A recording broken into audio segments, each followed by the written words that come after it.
On va s'intéresser aujourd'hui à une figure vraiment hors du commun. Un homme défini par des surnoms qui se contredisent complètement. Le rebelle tranquille ou même le fou de l'Atlas. C'est assez paradoxal, oui. Son nom, c'est Ahmed El Anchali. Et il faut vraiment se représenter la scène. On est au Maroc, au début des années 50, un seul homme avec un vieux fusil et face à lui, une armée. Et quand on dit une armée, ce ne sont pas juste quelques soldats. On parle de milliers d'hommes, d'avions de reconnaissance. C'est ça. Toute la machine coloniale française mobilisée contre lui. C'est une disproportion des forces qui est sidérante. Absolument. On a du mal à l'imaginer. Et c'est ça qui est fou. Ce n'est pas une armée contre une guérilla organisée, non. C'est une armée contre un seul homme. La question qu'on va explorer, c'est comment un homme, parti de rien, a-t-il pu devenir l'ennemi public numéro un à ce point? Pour bien comprendre, il faut planter le décor.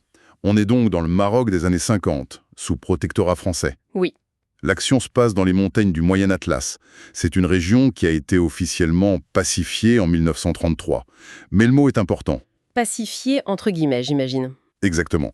Pacifiée mais pas soumise. La résistance couvre toujours. Et ce qui rend cette histoire passionnante, c'est qu'on a deux types de récits. D'un côté, les archives militaires françaises, très factuelles, et de l'autre, la légende, la tradition orale marocaine. Le personnage se trouve juste entre les deux. Cette dualité des sources est clé, en effet.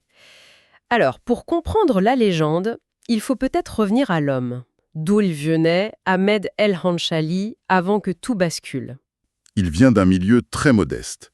Il est né dans les années 20 à Zaviat à Ansal. C'est en plein cœur des montagnes. Une vie simple, berger, puis il travaille pour une famille. D'accord. Et finalement, il entre au service d'un certain Saïd Oulia. Et lui, ce n'est pas n'importe qui. C'est un Marzani. C'est-à-dire un agent de l'autorité locale. Voilà, un agent qui travaille pour et avec l'administration française. Il représente l'ordre colonial au niveau du village. Et c'est la relation entre ces deux hommes qui va être l'étincelle. Et cette étincelle, c'est le meurtre de Saïd Oulia par El Anchali. C'est l'acte fondateur. Et j'imagine que c'est là que les deux versions de l'histoire, la française et la marocaine, divergent radicalement. C'est exactement ça, le point de bascule. D'un côté, la version des archives françaises. Pour eux, c'est simple, c'est factuel. El Anchali assassine son employeur, il lui vole son arme, point. Un crime de droit commun, en somme. Voilà, crapuleux. Il est juste un bandit, un hors-la-loi. C'est le début d'une carrière criminelle, de leur point de vue. D'accord, ça c'est pour le dossier officiel. Mais ce n'est pas l'histoire qu'on devait raconter le soir dans les villages de l'Atlas, j'imagine. Pas du tout. La tradition orale, elle, raconte une histoire d'injustice. Selon cette version, c'est le Maghzani, Saïd Oulia, qui vole El Anchali en premier, en profitant de son pouvoir. Ah, El Anchali essaye d'obtenir justice, mais Oulia est protégé par les Français, il est intouchable, la justice lui est refusée. Alors, face à cette humiliation, il décide de se faire justice lui-même. Et là, la nuance change tout. bien sûr, son acte n'est plus un meurtre pour voler. Non, c'est un acte de défi. C'est la révolte d'un âme contre un système qui l'écrase. Ce qui est fascinant, c'est que ce n'est pas le geste d'un amateur. On l'imagine comme un simple berger, mais en fait, il a déjà une expérience de la résistance. C'est un point crucial, oui. Très jeune, El Anchali a participé aux dernières grandes batailles de la tribu des Aïtata contre les Français jusqu'en 1933. Il a vu son peuple se battre. Il sait ce que c'est un combat. Il sait manier une arme. Ce n'est donc pas une vocation soudaine. Non, c'est comme une blessure qui n'a jamais cicatrisé. Et cet affront personnel avec le Maghzani l'a juste rouverte. 18 ans plus tard, il reprend le fusil de son père, et sa révolte personnelle devient autre chose. Et quelle est la première action qui le fait vraiment passer de fugitif à menace publique? C'est une action d'une audace folle. Il décide de s'attaquer seul à une diligence, sur la route entre Beni Mellal et Khénifra. Et à l'intérieur, il y a deux officiers français. Seul? Mais comment? Sa tactique est simple, mais terriblement efficace. Il bloque la route avec des rochers, il se met en embuscade, il ouvre le feu pour immobiliser le véhicule. Puis il surgit, il force tout le monde à se coucher par terre, il prend les armes, les munitions, et il disparaît dans la montagne, comme un fantôme. Un seul homme fait ça. L'impact psychologique a dû être énorme. C'est une humiliation totale pour les autorités. C'est un choc. La stupeur d'abord, et puis très vite la peur. Comment un homme seul a pu oser une attaque aussi frontale? À partir de ce moment, El Anchali change de statut.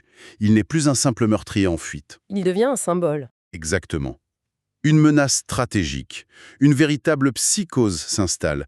Chaque collaborateur, chaque Français isolé dans la région se sent désormais une cible. Et face à cette psychose, la réaction française a dû être à la hauteur de l'affront. Oh oui, elle est massive, presque démesurée. Le 14 octobre 1951, un conseil de guerre exceptionnel se réunit. Et la première décision n'est pas militaire, elle est psychologique. C'est-à-dire, Il faut détruire son image. Une campagne de propagande est lancée pour le diaboliser. On le présente comme un fou, un tueur sanguinaire. On utilise même le mot arabe safar, qui veut dire égorgeur, pour le déshumaniser. L'objectif est de le couper de la population. et sur le terrain, concrètement, ça se traduit comment? C'est un véritable état de siège. Couvre-feu. La route de l'attaque est surnommée la route rouge.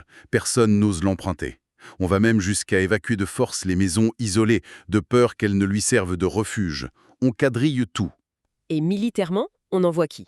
D'abord des centaines, puis très vite des milliers de goums. Ce sont des soldats supplétifs marocains encadrés par des Français. Ils connaissent le terrain, la langue. C'est la force idéale pour ce type de traque. Et leur seule mission, le trouver. Ça devient une obsession, une affaire personnelle pour le commandement français. Totalement. L'obsession est visible. On nomme un officier, le capitaine Boniface, juste pour gérer la communication avec la presse. Mais au-delà de la force brute, on utilise aussi la ruse. Une récompense est promise. Ah, la fameuse récompense. Époque, dans cette région, c'est une fortune. C'est une invitation à la trahison? Et la technologie de l'époque, l'aviation par exemple, elle est utilisée? Oui, bien sûr. Des avions de reconnaissance survolent la région en permanence. Ils scrutent le moindre relief, le moindre mouvement. C'est vraiment David contre Goliath. Et ce qui est incroyable, c'est qu'on a le témoignage d'un ancien goum, Mohamed Raïs, qui a participé à la traque. De l'autre côté du miroir? Exactement. Et par une ironie du sort, c'est ce même homme qui sera chargé de le garder après sa capture. Son témoignage est unique. Et malgré tout ça, cette chasse à l'homme monumentale, il reste insaisissable pendant des mois. Comment sa cavale prend fin finalement? Ce ne sont ni les soldats, ni les avions qui l'auront. C'est l'épuisement et la trahison. Après des mois à survivre dans des conditions extrêmes, El Anchali et son compagnon, un homme nommé Smiara, sont à bout. La faim, la soif, la chaleur. Ils sont usés. Ils ont besoin d'un refuge sûr. Ils font l'erreur de faire confiance à leur propre famille. Ils se rendent chez des proches. Et parmi eux, se trouve le propre cousin germain d'El Anchali. Le récit de ce moment est absolument glaçant. Il est tragique. Ils sont accueillis. On leur donne à manger, à boire. Ils s'endorment enfin en sécurité, pense-t-il. Mais pendant leur sommeil, leurs hôtes, aveuglés par ce million de francs, s'éclipsent et vont prévenir les autorités. C'est terrible. L'homme qui se bat pour les siens, livré par les siens, par son propre cousin. C'est une tactique coloniale classique. Utiliser l'argent pour fracturer la solidarité, c'est souvent plus efficace que les balles. Pour la presse française, en tout cas, c'est un immense soulagement. Les titres sont triomphants. Le Safa a été arrêté. Le monstre est en cage. Une fois capturé, il est jugé. Est-ce qu'on le traite comme un criminel ordinaire ou est-ce que le procès prend tout de suite une dimension politique? Il est politique dès le départ. Il est jugé par un tribunal militaire. Et l'accusation principale est très claire. Ses actions, notamment contre les collaborateurs, ne sont pas de simples crimes. Elles visent à renverser le système de gouvernance. Il est donc jugé pour sédition, pour crime contre l'État? Précisément. Et le moment clé du procès, c'est le témoignage de Suzanne Chenot. C'est la survivante de l'attaque de la diligence. Le témoin oculaire principal. Elle l'identifie en pleine cour, j'imagine. Oui, elle l'identifie formellement. Son témoignage est accablant.